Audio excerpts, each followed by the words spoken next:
Hello everybody and welcome back. Thank you very much for joining me.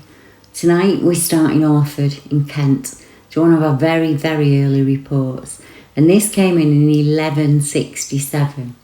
Now the Wildman of Orford, as it is known, is like many other Wildman characters. He stayed away from people.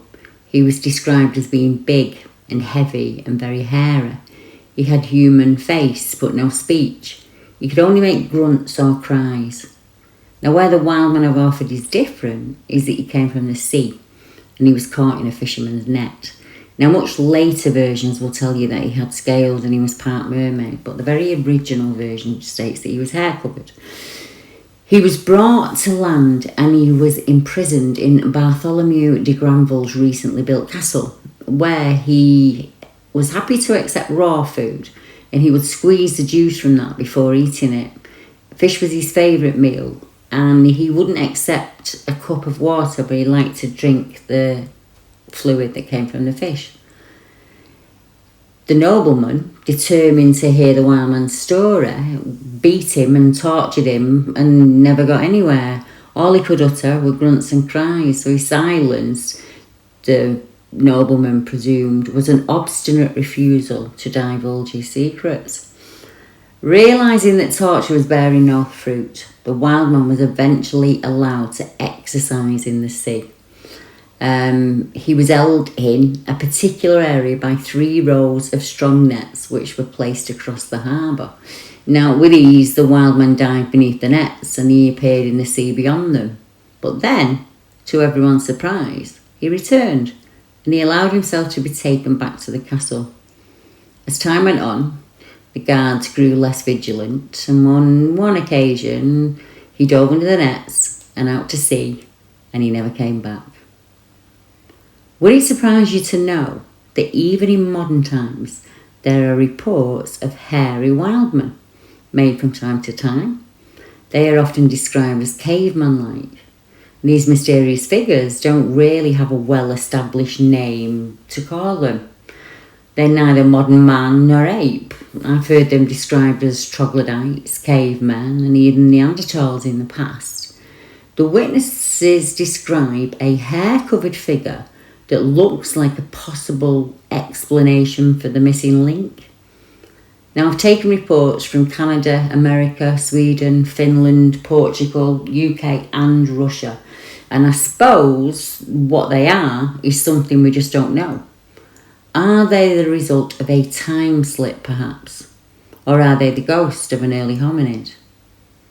Is there the possibility of wild humans, feral tribes that have gone undiscovered for centuries and are still out there?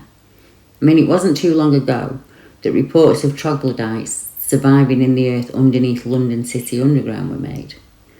Now, the UK does have a huge subterranean world with thousands of miles of tunnels and natural cave systems, many of which have never been explored, and they run below our homes and cities. Let's look at some of the modern day reports of wild, hairy cavemen. This report came in 1983, and the gentleman has now passed away. I almost hit it with the bike. And his name was Mr. Ross, and he said, I had a sighting and experience over 30 years ago as a young boy in Yorkshire that I've never been able to explain. The encounter has stayed with me all these years. I've not told many people, and I've only ever shared it with a trusted few. But on seeing the accounts from others that you share, I feel able, finally, to share what happened to me. I found the American sites years ago, trying to match what I'd seen, and what I saw was like an American Bigfoot. I've been trying to find other UK witnesses ever since then. Even as far back as the early 80s, I was looking somewhere I could think of trying to match another encounter similar to that of my own. I know how that feels. On finding you, Deborah, I realised I was not the only one who'd seen it. When I saw the map of sightings, I knew I had to contact you to share the details. So back in 83, I lived in a rural area just outside of Bedale called Thorpe Perrow. The area is pretty rural and it's sandwiched between 2 national parks, and it also has ample nature reserve, country parks with small country lanes, bike paths, Many woods and fields. The River Swale and the Ouse are close by, and it's a good place to grow up as a child. One year, I was around 15 years old and I was riding my bike back home from school. This was at night and there were no lights on my bike or the path. I was taking it a little daunting, to say the least. I was in a good mood, but a little spooked due to the time of night and being alone out there. So I was singing away to myself to try and keep my spirits up, as it was pretty dark and there was no one around. I should say I was riding through the farmland tracks that leads into the forest. There was a path that made a shortcut through there. I was pedalling away, trying to close the distance from here to home, singing away and thinking of nothing in particular when, bam, I almost hit someone who was standing in the road. I swerved at the last moment to avoid hitting them full on, and I braked hard. Halting, I looked back to see this huge person-shaped thing standing with its arms above its head, and it started to growl and howl and screech at me. It was no person, and it was large, and holding its hands up in an angry gesture, it was making a horrible noise. I'm sorry to say that I was terrified. I almost messed myself in fear of this thing. All I can remember of the size of it, it was much bigger than a human. It stands out as large and bulky to me. Now when I think back, the growl was horrible, but so were its eyes. The eyes stood out the most to me, and my attention was fixed on them. The memory of them has stayed with me for over 30 years. Looking back, all I recall was the initial shock of almost hitting someone in the dark, and then the realisation as I drew to a halt and turned back that it was no person. I recall the mass of it, how large it was. It was huge, and I remember the whites of its eyes and the inhuman growl that it made. It was kind of a guttural noise that it made at me. I rode off faster than before, and I got home as quickly as I could. I really did get the impression it was angry. As I say, this was over 30 years ago now, but it's still with me. And even though I now live in a town, dark and dangerous alleyways don't worry me. It's country lanes and the woods at night that still spook me. Ben McAdoo and another Wildman sighting. Now, Tom Robertson was 68, was led to safety by the Cairngorms Mountain Rescuers after a 10-hour ordeal on Ben McAdoo. Tom and a pal had been hunting for the legendary Big Grey Man on the mountain of the Black Pig. Tom insisted that he saw a 12-foot-high Yeti-type creature attack the tent he was sleeping in near the 4,294-foot summit. He maintains he may have strong evidence of its existence, and he produced a series of photographs that showed 2-foot-long footprints in the gravel at the campsite. Mr. Robertson said, at about 1 a.m, after climbing into our sleeping bags, we heard the footsteps of something coming to the tent, and we heard mumbling noises outside. Moments later, the side of the 2-man tent, perched 4,000 foot up on the peak, caved in. I looked through the air vent in the roof and saw a large arm crashing down. The figure of what seemed like a Yeti was standing over the tent. Then all hell broke loose, and it was trying to get at us. I remember something landing on my foot. My toes are black, almost bruised. I have never been so scared in all the 60 years I've been interested in such things, he said. I don't know what it was, but it wasn't human. I reckon it could be the Grey Man or something from outer space. The pair was soaking wet after heavy rain poured into the damaged tent overnight. At 4 a.m, they set off down the hill. But almost 2 miles on, Tom was exhausted and he fell ill halfway down. He was wrapped up in sleeping bags and left to rest. Both men were escorted down the mountain to safety. Now Scotland, as we know, is in the very north of the UK. But if we go down south, it's probably as far south as we can go, we'll get to an area called Lee Woods in Somerset. And in August of 2015, there was a strange figure seen. A Bristol resident says he witnessed an ape-like creature as it ate a piece of food with what he believes may have been improvised eating utensils. 58-year-old Harry, a retired man in Somerset, said that he was walking through the Lee Woods Nature Reserve on the 17th of August 2015 when the strange event took place. As you can say, I didn't take this report, it went to the newspapers. He said, I usually take my dog, but lately I've avoided taking her there because she's been getting very skittish for some unknown reason. As I was walking along, I suddenly began hearing noises as if someone was snapping twigs and making squeaking sounds. I thought it may have been a deer off in the brush, so I went off the path to have a look. And this is when I saw this strange ape creature. It was sitting in the brambles, digging in the earth with a twig. It did this for about 15 minutes, then it picked something up and began eating it. Harry believes this was a piece of raw meat. Now, I did speak to Harry after the report going to the newspaper. He said it then took another twig and used it to pick pieces of meat from between its teeth. But Harry was also aware that the strange-looking being appeared to be communicating with something. It kept looking left, and it was talking to something off in the trees that I couldn't see. And I thought I heard movement from where it kept looking. When I say talk, it more grunted and squeaked. At one point, it started doing something with the twigs, crossing them over on top of each other, like it was weaving something. All in all, I watched this thing for about 25 minutes. It was only when it stood up and walked off that I got up and also left. When it stood, it grabbed a large tree branch and snapped it off quite easily and leant it up against another tree. Then it walked off and I never saw it again. Harry says he was about 200 yards away and managed to discern the physical features of the creature. When it stood up, I'd say it was about 6 feet tall. It was old looking, it had grey skin. I could see that it had human features, but its face looked more ape-like with a broader nose and cheeks than us, and a jaw that jutted out and looked like it was curved. It looked like a prehistoric man from The Land That Time Forgot, the old Doug McClure film. It was covered in grey hair which had black streaks in it. Mostly grey though, said Harry. Also adding that it also had what appeared to be small breasts, but it looked like a male because there was something in the male area of the crotch. Now Harry explains that even though he was confused about what he was witnessing, he's sure that it wasn't an animal. It wasn't a horse or a dog or anything like that. It was like an ape man. It was like a living, wild human, a Neanderthal or something similar.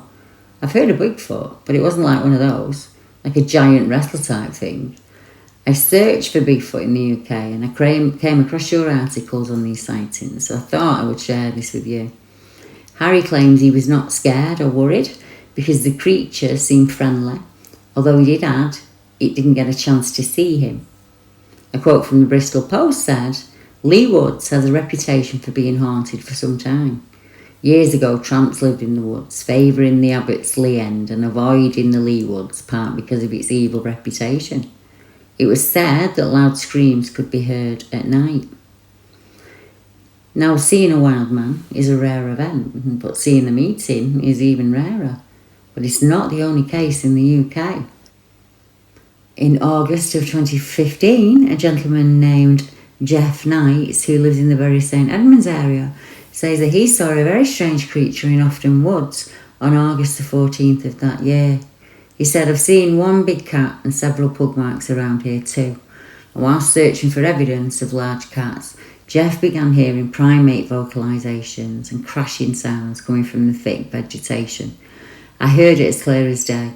It was a monkey and it was making a wooing noise over and over. And then I turned and I saw it. Mr. Knight reports that he saw an animal matching the physical features of a gorilla, mixed with the general shape of a man. It was a similar colour to a chimp, he explained. It walked fast with its legs like ours, and not like a chimp would walk. It knocked branches aside as it went along with its arms, and it looked to be at least a third longer than ours. It was probably 5 to 8 feet tall. 5.8 feet tall, I should say. Now the creature, he says, then disappeared back into the woods. I became very panicky. Now I'm 20 stone and pretty fearless, but I just needed to go.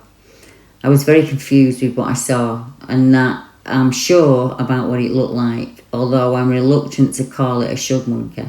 And that's a name that people use down south to describe anything on four legs really that's hairy that they can't describe.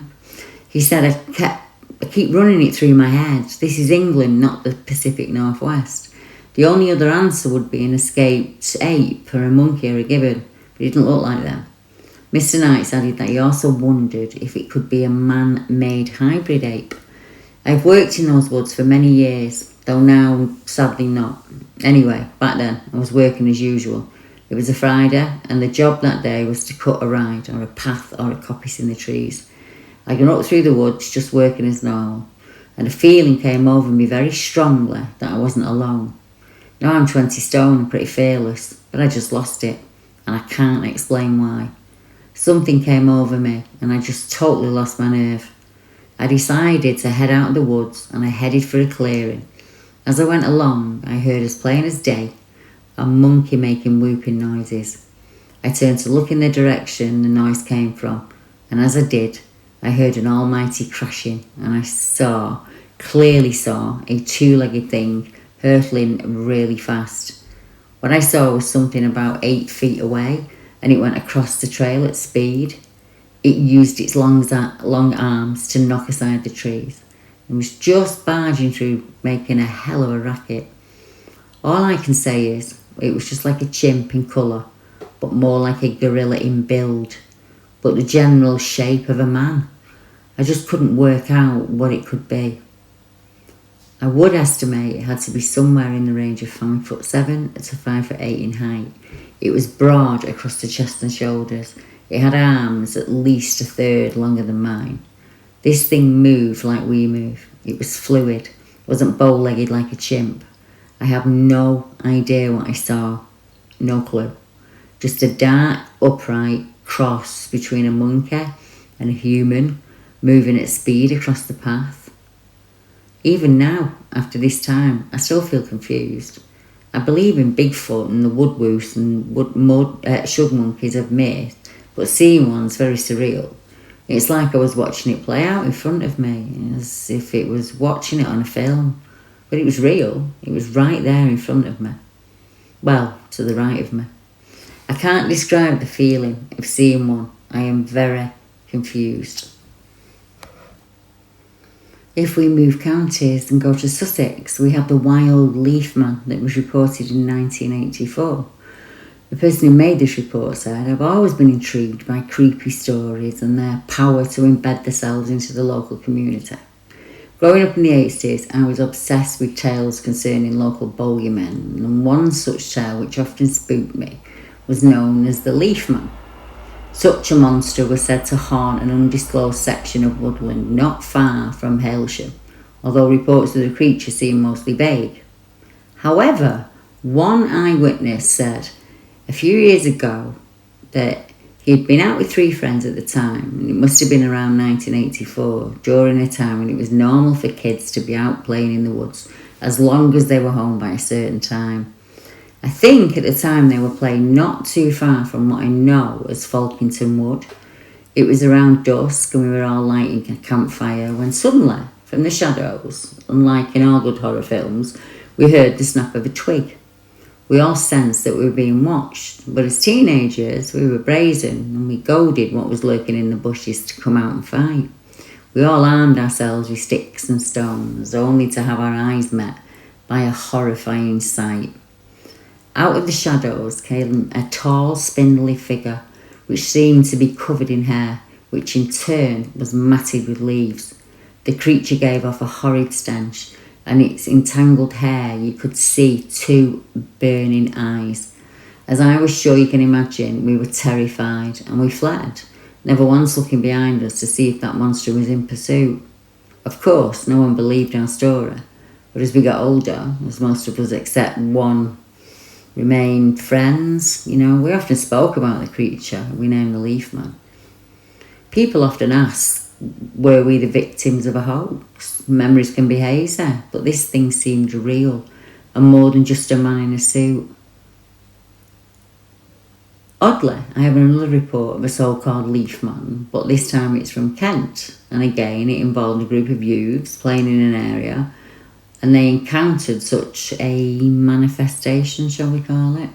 Some believed, however, that the creature was in fact a ghost of a soldier, adorned in camouflage, enabling him to conceal himself in the foliage. I'm not too sure about that. On the A15 in Hibblestow, an 8-foot black figure was seen moving off into the reeds. A lady made a report and she said, "I'd like to report a sighting that happened only yesterday on the 18th of the 6th, 2018. It was between 1:30 and 2. Myself and my partner were travelling on the A15 heading towards Lincoln. There's a lay-by on the road which is roughly a mile or so from the Hibblestow turn-off. As we were driving, we saw an upright moving figure as we were moving along the road. We saw him about 20 foot past the lay-by. He was upright, on 2 legs, all black in colour, and heading away from the road. He was moving through the reed grasses and on into the bushes, and we just lost sight of him. I realised it was broad daylight, and there was another lot of traffic on the road, so this should not have happened. It wasn't a dark, lonely road at night or in the middle of a vast forest, which is how I've been trying to debunk it," she says. "But nevertheless, I can't talk myself out of what I saw yesterday. It might seem impossible to some, but I am certain of what I saw, and so is my partner." I asked the witness to describe what she saw before we chatted, so I didn't influence her in any way, which is something I do with the people that contact me. And she said, "I say him because his energy was male.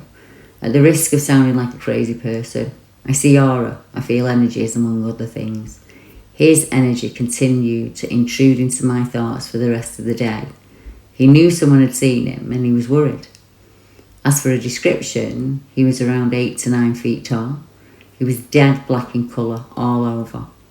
One other thing to note, I have a dash cam in the car, so I checked the footage in the hopes that we had caught him walking away. And there's a 4-hour gap. My dash cam records anything out of the ordinary. If I brake heavy or, something like that, the engine gets turned off, or the sensor picks up anything close to the vehicle, randomly recording at 5-minute intervals. The last recording was at 12:03, just before we set off for the A15, and then nothing until I used the car again around 4 p.m. that night. Now, that would not be the first time that I've heard of technology failing when people have managed to catch these figures on camera or any tech, really. I mean, it's even happened to myself. People get fantastic photographs or bits of video or audio, and then when they go to upload them, they're no longer there. There's kit that fails when you're out in the field. You get used to it as an investigator, as I'm sure you do. Whatever you investigate, it seems to happen throughout all phenomena. Now we're going to go to Dartmoor and the Lustley Cleeve area. Now Wistman's Wood on Dartmoor is a very nice place, scenic and wild in the daytime. And this witness says, "Many years ago I learned that Dartmoor was originally covered in miniature oaks, which led me to research the area itself and any folklore associated with it. As an avid fan of the unknown, I started looking and researching and visiting as often as I could. I've also been and looked around the caves in and around Wistman's Wood, but I did not stay in them for very long, as it felt like I was being watched while I was in them. Later in life, I started to think about these things that happened when I was young. You read reports on forums and web pages about wild men living on the moorland. Many people think of me and others that research this subject and the people who have encounters as raving mad. As a child and a teenager, I've had many dealings with strange goings-on and the paranormal on Dartmoor. Things I cannot explain away easily. I felt being watched and the feeling of something being near me. Dartmoor was very wild, and it could hold more than big cats that people see up on the moor. You never know what or who is out there. The wood is also said to be the kennels where the diabolical whist hounds are kept, and these are a pack of fearful hellhounds who hunt across the moors at night in search of lost souls and unwary travellers. It is said that they are huge black dogs with burning blood-red eyes, huge yellow fangs, and an insatiable hunger for human flesh and souls. Strange ghostly howls and screams are also reported by visitors to the moor. Now if you go to Ireland, there's another area of the UK that also has its Wildman reports, and this one came in on the 17th of December 2015. It came in from a hiker, a walker I should say. I've been hiking since 2004, mostly alone and all over Ireland. In December of 2015, I was in a very remote and isolated area of the Sperrins. I had walked to 3 hilltops surrounded by dense forest, and I was heading back up a hill towards a tree line to my car, when I saw something very tall and large moving faster behind me about 1 kilometre away. It was walking, headed down the hill towards me on a route that I'd just taken. Now, I'm not easily spooked, but I didn't hang about, as I'm of the opinion, if it wanted to, it could have caught up with me easily. Now, I've pondered this for a while now, but I have not a clue what it was to this day. As I see people on the hills and mountains from various distances all the time, this stood out. This was taller than a 6-foot person at the distance I saw it. I'd say 8 feet plus. I didn't have a gun, only hiking poles. I was not about to wait and find out. My hiking bag now has a set of binoculars. I'd be interested to know if anyone else has encountered anything strange and around the Sperrins, he said. I have my walk recorded on GPS. I walk all year round in all weathers, from good to zero visibility, and I am well used to seeing everything appearing out of the mist. But on this walk, I had great visibility, and I know about the optic illusions and the broken spectre and what lone trees can give when walking. I don't know what I saw. I see deer and quad bikes on the mountains regularly, along with hikers, dogs and runners, depending where I walk. All I can say is, the thing that I saw, for want of a better word, was out in the open, following a fence down a hill, and I just left in the same direction, and it was moving fast. It was on 2 legs, and it was at least 8 foot high. Now, I'm not one for seeing things, but this was huge and it spooked me big time. I'm now going to carry a binocular when hiking, as it's handy to put in my pocket. Even at my age, my middle 50s, I have only ever seen 3 badgers in Ireland, so I certainly don't rule out anything strange. I would like to see camera traps being set up though. I know there were camouflage hunters in the area, which I saw, and I also found strange. When I went hiking, they left the area. I did see them with a map, and I thought it was highly unusual. You know, as a local hunter of game, know their area and don't normally carry maps. The area I walk in was wet. There was no river. It's got some marshy ground, and on the first hill near my starting point, you walk through 2 forests. This hill is known as Carnally West Top, and it's 505 metres high. The big thing was coming towards me as I left Carnally West Top and was walking towards Mulligatawny summit. That's all I can tell you, really. I actually waited at my car for it coming over the top of Mulligatawny as I exited over the summit and turned left, heading west to my car, parked on a very minor road. Nothing appeared. Not something I wish to repeat again, though. Today, I've walked nearly 300 different mountains in Ireland, and from one end of the country to the other. So I see a lot of great views and sometimes nothing. But this was totally different. Having walked nearly 50 of the 100 highest in the country, this stood out as strange. As we come back across the Irish Sea and go back to Scotland, we have a strange case at the Drumochta Pass, and this happened in 2014. And a motorist who was driving northbound on the A9 through the Drumochta Pass saw 2 individuals he could not make out cross the road in front of him. He described the 2 figures as one very large, which was approximately 7.5 feet tall, and the other was approximately 2 feet smaller. They both jumped the barrier and disappeared out of sight. The driver thinks he was travelling at about 45 to 50 miles an hour. He described them both as large and covered in hair and looking like cavemen. The time of the sighting was approximately 2 a.m. Now, another report in 2016, which is 2 years later, states, I'd like to report an incident that happened to me in Argyll, Scotland, which is one of my favourite places to be. It happened down one of the single track roads that runs between Tainault and Dalavish. There's a small road that runs along the side of the loch, and there's lots of miles of forestry, and you can just walk there for hours. It happened around 1 a.m, and it was March 2016. I was driving back from a friend's house after an evening of visiting. I was sober and I was in good spirits. I was alone in the car, and at this point I was driving through the older parts of the forest. I noticed a movement, luckily, as I was driving, because without warning, suddenly from my left-hand side, I was startled by a deer that ran out across the road. Not unusual in Scotland. It was running as fast as it could. It was in flight. I didn't have time to think about what was chasing it. I looked back to see what had spooked the deer, or to see if any more deer were coming, and it was being followed by a large man-like thing. He was wild looking, really tall and very hairy. He was running, moving at a fast pace. He took one long stride to cross the road in front of the car. Without thinking, I slammed on the brakes and I stopped. My eyes were fixed on the running man. You see, the thing was, as soon as I hit the brakes and turned to look where the Wildman and the deer had come out of the trees, off to my left, I saw what looked like another one. This figure was smaller, younger, not so big. It was muscled, but not as bigly muscled. It was a wild man type thing. It wasn't looking at me, but looking towards where the bigger one had run into the trees. I just couldn't believe what I was seeing.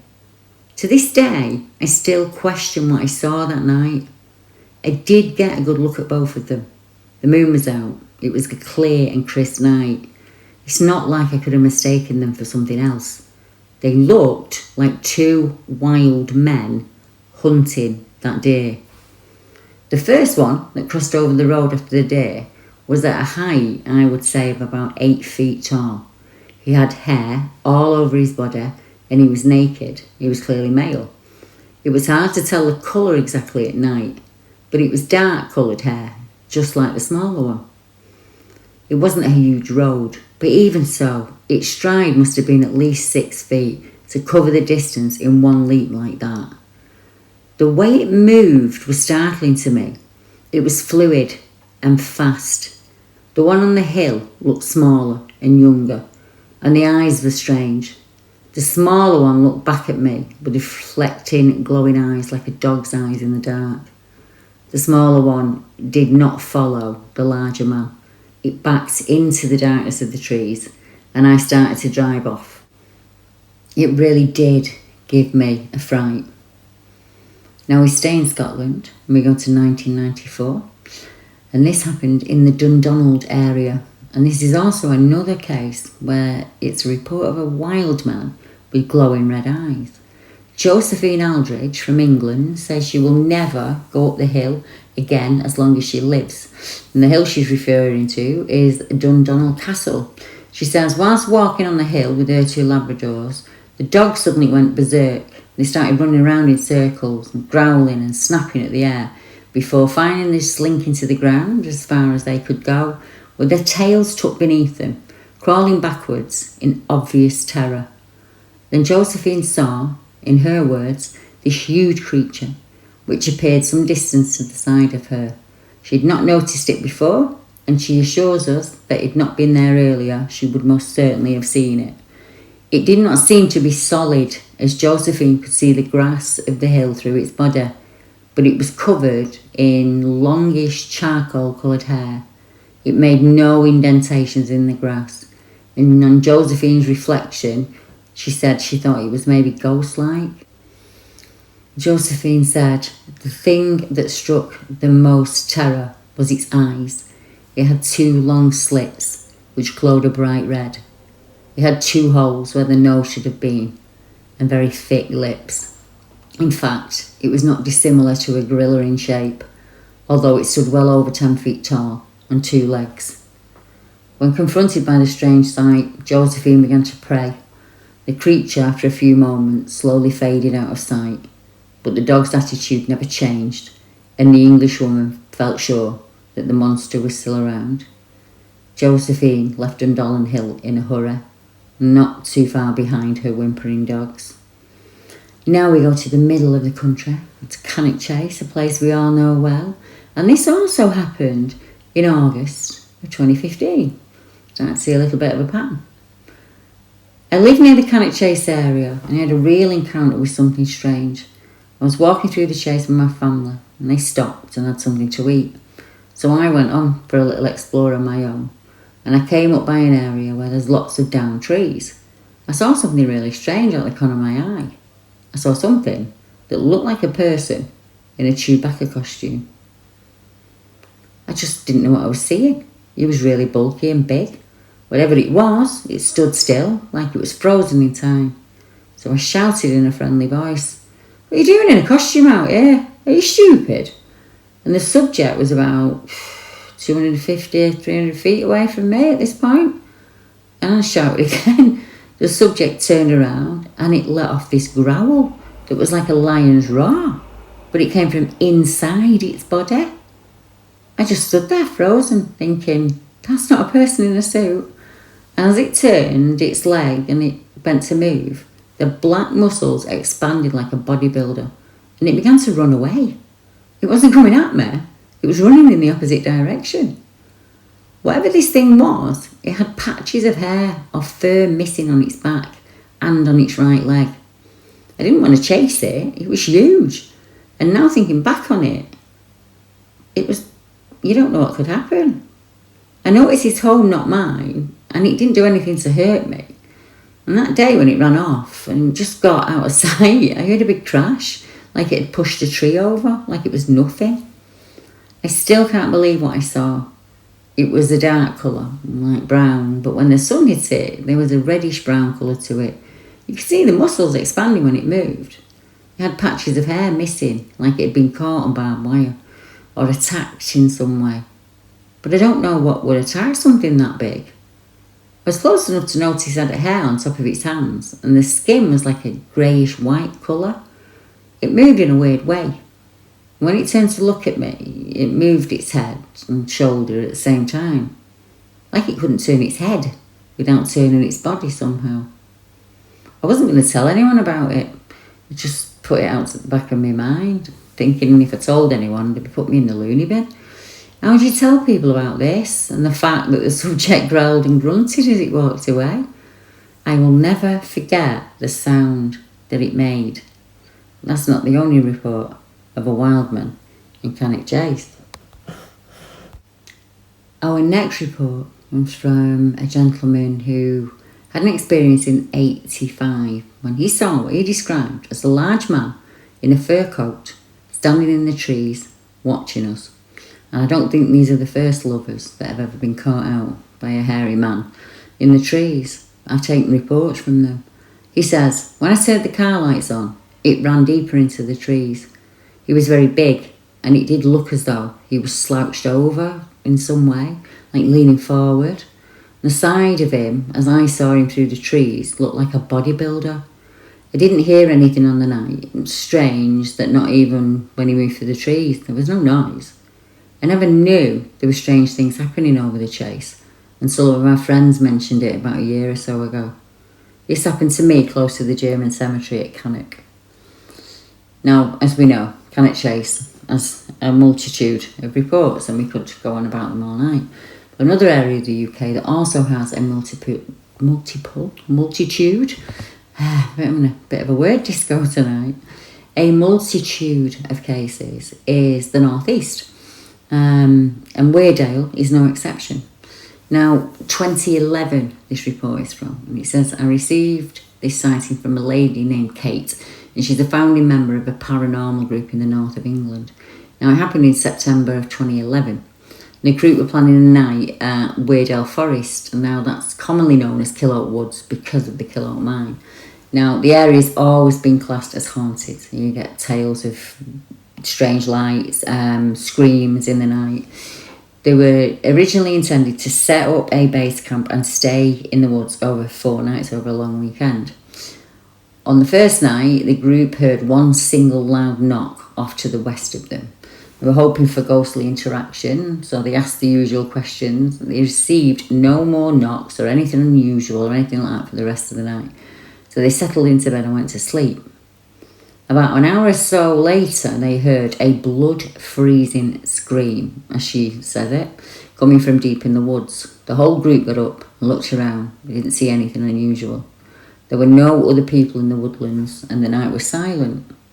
The next night, the team went out and started an EVP session, and again, nothing happened. They decided to investigate the area where the knock and the scream had come from on the first night. So they left someone at base camp and the rest of them went off. After a long walk, they reached the area and they once again knocked on a number of stumps loudly. To their shock and delight, the entire group heard a reply in the distance off to the north of where they were standing. They were all happy about this, so they knocked again and they received a knock to the south of them. This continued from all corners, each knock being answered by further knocking. The knocking was coming closer and closer to them, and the knocks seemed to be encircling them. It was at this point one gentleman pointed out that they were being surrounded and they really should move off. Realising they were then encircled by the knocking that was coming from all around them on all sides, they started to get a bit panicky. The noise got closer and louder and closer as they huddled together in one group. Then they remembered there was one man back at camp and he was there alone. So they hurried back as quickly as they could. They were all terrified, and by 2 a.m. they were ready to leave. In agreement, they all packed up and got ready to go. But that knocking didn't stop. They were plagued by it. The knocking was coming from around them in the trees at the camp now. At this point, the group leader, who was out front, turned white-faced, and he went to say that he'd just seen a tall, wide, dark, hairy human shape walking off into the wood in front of the group. The knocks continued as they packed up and left, and the team leader said only that what he saw resembled a man, but was far too large and much too quick, so it must have been a spirit of some kind. Now, since then, I've spoken to a number of paranormal groups of investigators who've shared with me their experience of dark running figures, or shadow figures using the trees to hide themselves. There are many camps that are disturbed, many tents that are smashed up. Report running feet close behind them in the dark, stones and pine cones being thrown from within the trees. They hear whistles and screams, whoops and howls, and all filed it away as ghosts and spirits. So could these ghostly happenings be mixed up and confused, mistaken for something that's the wild folk are doing? I don't know. It's just a guess, isn't it? But it would seem, no matter where you go, whether it's to the north or the south, there is always a sighting of a caveman or a strange Neanderthal-like beast. And the Undercliff is no exception for that. Nuala Hamilton from the Mull of Kintyre was visiting. She was 43 and she had travelled to Lyme Regis on holiday with a friend and her dog, and they went to look for fossils. Now, the group had gone to the Undercliff area between Bay and Seaton because they'd been told that it was like walking through a rainforest, and that's when the incident occurred. Miss Hamilton said, "It was a very weird experience. I didn't feel threatened or scared at all. Judy, the dog, had run ahead, and normally greyhounds are very placid. They don't bark, but she let out a high-pitched bark, like she'd been startled or frightened. We went to see what had happened, and we saw this man. I had my camera in my hand ready, and I took this picture. When I first saw him, it looked like he was doing Tai Chi, but I don't know now," she said. "It looked like he had deliberately dressed up like a caveman. He definitely seemed to know what he was doing. The man then disappeared into the undergrowth." Miss Hamilton said, "I just thought he was a hippie type in the woods, but I'd love to know if anyone else had seen him. I didn't get any bad vibes or feel vulnerable. He was just minding his own business." Now, we started this article with a tale of the Wildman of Orford. who was kept in chains and brought out to entertain the noble men and women of Orford. In our next report, we hear from a doctor from the Dartmoor Hospital who was in the unfortunate position of sedating a wild man brought in from the moor in 1948. Now, it was reported to Jonathan Downs, who worked alongside the doctor at the Royal Western Counties Hospital, Devonshire, in 1982. Now, according to the doctor, he'd been on duty one morning in the winter of 1948 when he received several unusual telephone calls from local officials. All the officials informed him that a highly dangerous patient who'd been captured on the wilds of Dartmoor would be brought to the hospital within the hour. The patient would require specialist care and an isolated room would need to be gotten ready. Within 45 minutes, a police van arrived at the hospital and backed up to a side door. 7 policemen jumped out of the vehicle while simultaneously trying to hang on to and control what the doctor said resembled a hair-covered caveman. The police dragged the creature along the hospital corridors and into the already prepared isolation room. The door was quickly slammed shut behind it. And the beast, as they described him, stood slightly over 6 feet in height and was completely naked. It had a heavy brow, a wide nose, and very muscular arms and legs. In addition, it was covered with an excessive amount of body hair that enveloped its entire body, apart from the palms of its hands, the soles of its feet, and its face. And it had a head of long, matted hair. Now, over the course of the next 3 days, telephone calls bombarded the hospital from the police, the Lord Lieutenant of the County, and the Home Office in London.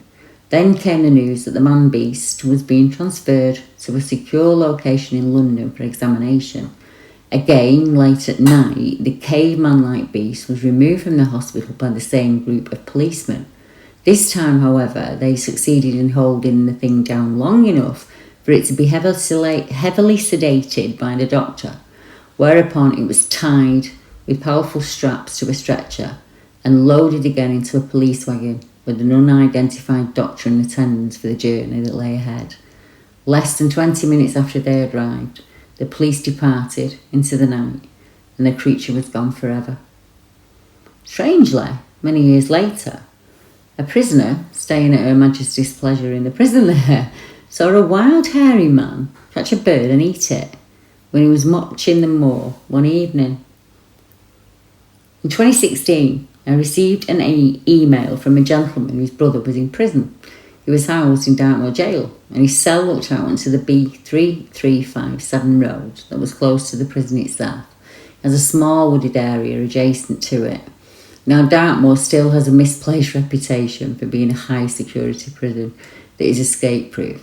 Now it's merely Cat C prison, so Dartmoor houses mainly non-violent offenders and white-collar criminals. The gent that contacted me went on to explain that his brother was in prison and almost finished with his sentence.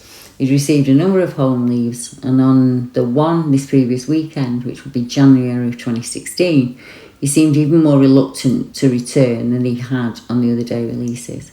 Now, as you can imagine, this poor man's mind filled with all the horrors being in prison can bring, and gently coaxed his brother into revealing what the problem was.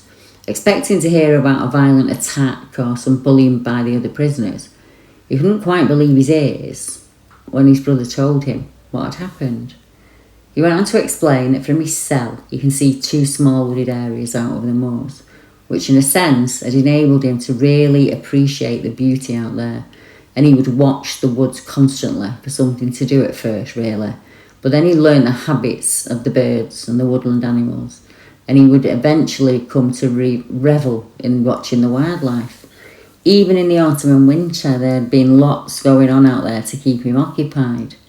On the previous Saturday night, before the gents home leave the following Friday, he was watching the woods after lights out and was waiting for the bats and owls to start their day, and he suddenly noticed a strange dark figure hugging the tree line. He thought at first it was another prisoner who had struck lucky and managed a few hours of escapism out there, while was setting out to receive a parcel left by somebody to be smuggled in at the most opportune time. Thinking that time had come, He watched with a smile, wondering how the inmate was going to get back in. Being caught breaking into the prison would make for a funny write-up when they took him before the governor.